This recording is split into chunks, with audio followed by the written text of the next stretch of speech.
Chers auditeurs, chères auditrices, bienvenue dans notre nouvel épisode de notre podcast Bien-être. Aujourd'hui, on s'attaque à un sujet super important, celui de bien commencer sa journée. D'ailleurs, j'en ai déjà parlé à plusieurs reprises, mais là, j'aborde un autre sujet. Peut-être qu'il nous faudra plus d'un épisode pour faire le tour du sujet. Prenons ensemble le train. Direction belle journée et bonheur. J'ai déjà abordé avec vous le fait de se lever à la bonne heure pour commencer sans stress votre journée. Simplement, il y a des phases où on n'y arrive pas. Pas qu'on n'en a pas envie, au contraire, et cela m'est arrivé récemment. Plus moyen de me lever tôt. J'ai cherché, comme d'habitude, des moyens pour changer cet état. Certes, j'arrivais à faire ce que j'avais à faire, mais il me manquait ce temps précieux que j'affectionne tout particulièrement. C'est par hasard que je suis tombée sur une vidéo de Major Movement avec Jérémy Gorski, que je vous invite d'ailleurs à aller voir. Et je suis donc allée faire des recherches pour confirmer ce que j'y ai entendu.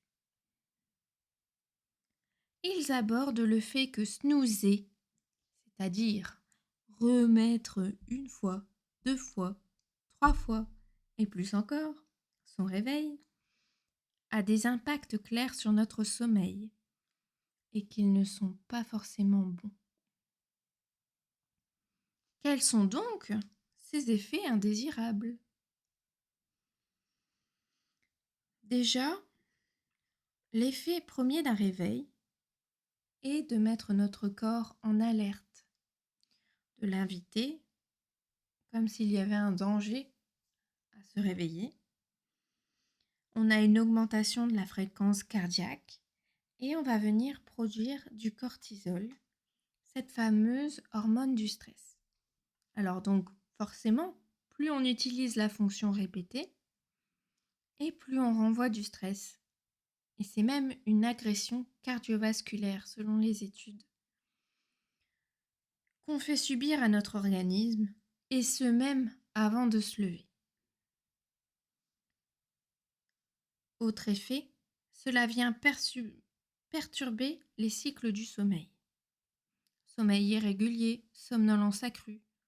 Quand on s'en sent plus fatigué et groggy le matin quand on s'est réveillé, eh bien c'est peut-être lié à ça. Vous vous réveillez à des heures différentes chaque jour, ce qui fait que votre cycle est perturbé. À long terme, cela peut provoquer insomnie et somnolence excessive. Mais là, tout dépend de vous. Les effets ne sont pas les mêmes en fonction des personnes. Vous pensez gagner quelques minutes de repos? Eh bien, c'est faux. Vous accentuez le problème. Je sais qu'il est attrayant d'utiliser cette fonction, notamment car elle a un effet addictif. N'oubliez pas que vous êtes plus fort que ça.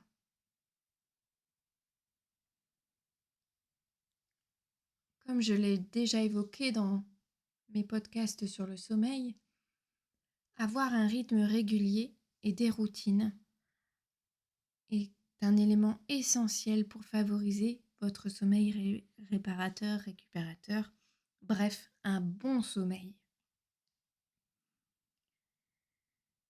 Dans la rubrique Livre aujourd'hui, je vous parle du livre de Jérémy Gorski. Alors oui, ce n'est pas tout à fait le thème du jour, mais comme je l'ai cité en début de ce podcast, je trouvais intéressant de parler de son travail. Donc son livre s'intitule « De la tête à l'assiette, chronique et conseils d'un mangeur libéré ». Et au lieu d'adopter un régime pour X ou Y raison, il nous invite à nous poser et à se questionner sur nos comportements alimentaires. Voilà, n'oubliez pas, toujours et encore, de prendre soin de vous. Soyez indulgent avec vous-même si vous n'arrivez pas forcément à mettre en place ce que vous souhaitez. L'important est de cheminer encore et toujours vers votre bonheur, car il ne dépend que de vous.